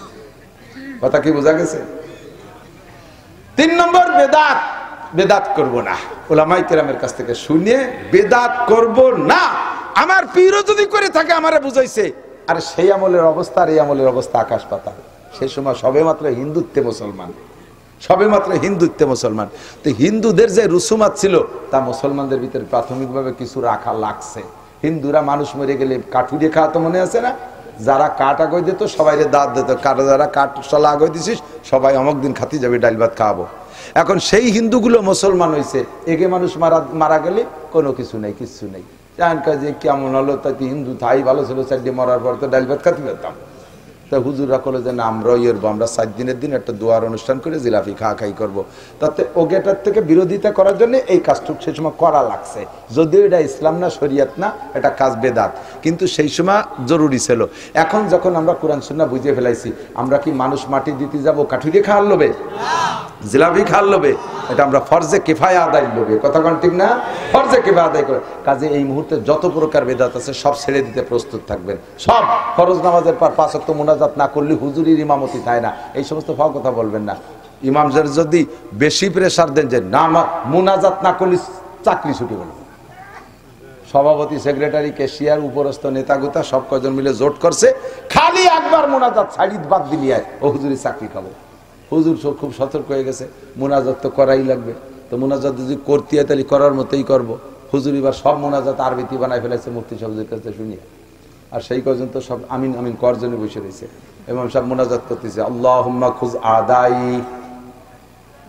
আল্লাহুম্মা আমিন, আল্লাহুম্মা খুজ আদাই, আল্লাহুম্মা শাত্তিত শামলাহুম, আল্লাহুম্মা মসজিদ জামাহুম, আল্লাহুম্মা দাম্মির দিয়ারহুম, আল্লাহুম্মা সাব্বিদ উজুহাহুম, আল্লাহুম্মা খুযহুম আখযা আজিজিল মুক্তাদির ওয়া লা তুসাল্লিত আলাইয়া মান লা ইয়ারহামুনা। আল্লাহ যে কয়টা আমার পিছনে লাগছে ওই কয়টারে ধরো, সেই কয়টাই কয় আল্লাহুম্মা আমিন ধরো। মুনাজাত যদি করতে হয় তাহলে কিরকম করতে আমি জানি। আল্লাহুম্মা কালিম বাইনা কালিমাতিহিম, আল্লাহ ওই কটার মধ্যে মতানৈক্য সৃষ্টি করে দাও, সেই কটাকে আল্লাহুম্মা আমিন কইয়েই ঘুষাঘুষি শুরু হয়ে গেছে। যাকে মুনাজাত তাকে নামে কবুল আছে, তারাই কয় করো কবুল, তা কি এর আল্লাহ। একটু বাড়াবাড়ি দরকার। মুনাজাত হলে আমার মুনাজাত আমার কি কি দরকার সেটা আমি জানি। আমারটা কি ইমাম সাহেব জানে নাকি? ইমাম সাহেব মুনাজাত করতে দায়িত্ব দিছি, ইমাম সাহেব তার মা বাপরে বেচতে পাঠাই দিচ্ছে, তার বউ সালমি অসুস্থ, তাকে সুস্থ বানাই ফেলেছে। আমার কথা একটা আবার কলই না, অথচ আমারটা আইতে মুনাজাত করতেছে। জিলাপি টিলাপি সব খাই আমার কাছ থেকে 500 নিয়ে যাবে, কারণ তার যার যার জরুরত সেই সেই ব্যক্ত করে। আপনার কি প্রয়োজন এটা আপনি জানেন। ফরজ নামাজের পরে আপনি করেন, একা একা করেন, আপনার অনেকক্ষণ ধরে ইমাম সাহেব আল্লাহুম্মা আমিনকে মুখ মুছে ফেলাইছে, আপনি সেই সাথে সাথে আপনার তো কতটা বাইর হয়ে গেছে। উনি মোছে মুছুক, আমার তো যা যা আছে সব আমি কব, পরে আমি যে সময় মুছার দরকার সেই সময় মুছবো। কতক্ষণ নামাজের ভিতরে অনুসরণ জরুরি, মুনাজাতের মধ্যে তো এক জরুরি না। ওনার মুনাজাত যে করা দরকার তা কয়া হয়ে গেছে, উনি মুখ মুছে ফেলেছে। আমার তো বাইর হয়েছে আর কুড়িয়ানি, যার মধ্যে সুন্নত পড়েন আমার কটা আমি কইয়ে আসি। আমার কথা আমি আল্লাহ, আমার সেই বড় মেয়েটার তো বিয়ে হলো না, তার বয়স 39 বছর, এই কি এরা যায়, এই কথা তো বাহির হয়েছে, শুরু কবেন না আল্লাহর কাছে। আমার নানটু যাই ইটালি আটকে গেছে যে লিবিয়ার সাগরের মধ্যে, আল্লাহ তুমি তারে তাড়াতাড়ি। ইমাম সাহেব কি তাই কইছে? সেগুলো কর্ণে কবেন, ওনার সাথে সাথে তো মুখ মুছে আইটে চলে গেছে, আসল কথা তো বাদ রয়ে গেছে। আমি কি বুঝাতে পারছি? আমার ভাইরাল হওয়ার দিন শেষ, যা বোঝার দরকার তাই বলার জন্য মাঠে নামছি। এই জরুরি কথাগুলো মনে রাখবেন। ইনতাজতানিবু কাবায়ের, কবিরা গুনাহ ছাড়েন, নুকাফির আনকুম সাইয়্যাতিকুম। সুদ খাওয়া কবিরা গুনাহ, ঘুষ খাওয়া কবিরা গুনাহ, জিনা করা কবিরা গুনাহ, দাড়ি কাটা কবিরা গুনাহ, বিড়ি সিগারেট কবিরা গুনাহ, মদ গাঁজা এবা ফেন্সিডিল কবিরা গুনাহ, বড় বড় এগুলো সব চোখের সামনে দেখা যায়।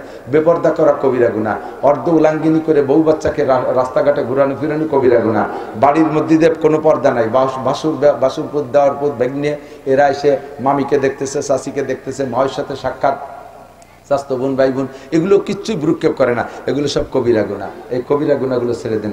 পুরুষরা টাকনুসিয়ে কাপড় পরা কবিরা গুনাহ, দাড়ি কাটা কবিরা গুনাহ, তারপরে ফ্রান্স কাটিং, ইটালি কাটিং, ওই মেসি কাটিং, চুল দাড়ি মোছ রাখা, এগুলো কবিরা গুনাহ।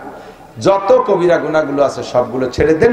আল্লাহ পাক বলেন নুকাফির আনকুম সাইয়্যাতিকুম, তোমার জীবনে সব সগীরা গুনাহ আমি মাফ করে দেব। ওয়া নুদখিলকুম মুদখালান কারীমা, তোমাকে সম্মানের সাথে আমি জান্নাতের আলা মাকামে পৌঁছাইয়া দেব। সুবহানাল্লাহ। আল্লাহ তাআলা আমাদের এই কয়টা কথা মনে রাখার তৌফিক দান করুন, বলেন আমিন। সারা রাত তস করলে করতে পারবো, তবে সারা রাত তস করলে করতে পারবো, কিন্তু আপনিও শুনবেন, মনে থাকবে না। জরুরি কথা কয়টা তো হয়ে গেছে।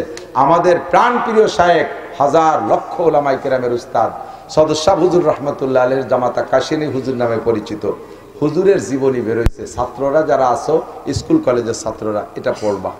পড়লে তোমার ভিতরে বড় হওয়ার একটা স্পৃহা জাগবে। দাম বেশি না, এটা আমার ব্যবসা না। হুজুরি বড় ছেলে মুর্তাজা ভাই পাঠাই দিয়েছে আমার ড্রাইভার সাহেবের কাছে, মাত্র 160 টাকা। 150 টাকাও দেওয়া যাবে, মানে 150 টাকা, 10 টাকা কমেও দেওয়া যাবে, 150 টাকা নিতে পারবেন। বয়ানের শেষে, দোয়ার শেষে কাশিনী হুজুর রহমতুল্লাহ আলাইহি, আমার উস্তাদ শাইখুল হাদিস বুখারী শরীফের উস্তাদ, হাজার হাজার শাইখুল হাদিসদের উস্তাদ কাশিনী হুজুর রহমতুল্লাহ, সদস্য হুজুরের জামাতা, হুজুরের জীবন নিয়ে যাবেন। মুফতি সাহেব হুজুর দোয়া করবে ইনশাআল্লাহ। ও আগামীকাল আলফাডাঙ্গা, যুবক বুড়ো আবাল বৃদ্ধ বনিতা সবাই, নারী মহিলারা না, খালি পুরুষরা। কালকে ইসকন এই ভারতের দালালি বাংলার জমিনে বসে মুসলমানদের গলা হত্যা করতেছে, গলা কাটতেছে। এই অবৈধ সংগঠন ইসকনের বিপক্ষে কালকে আমরা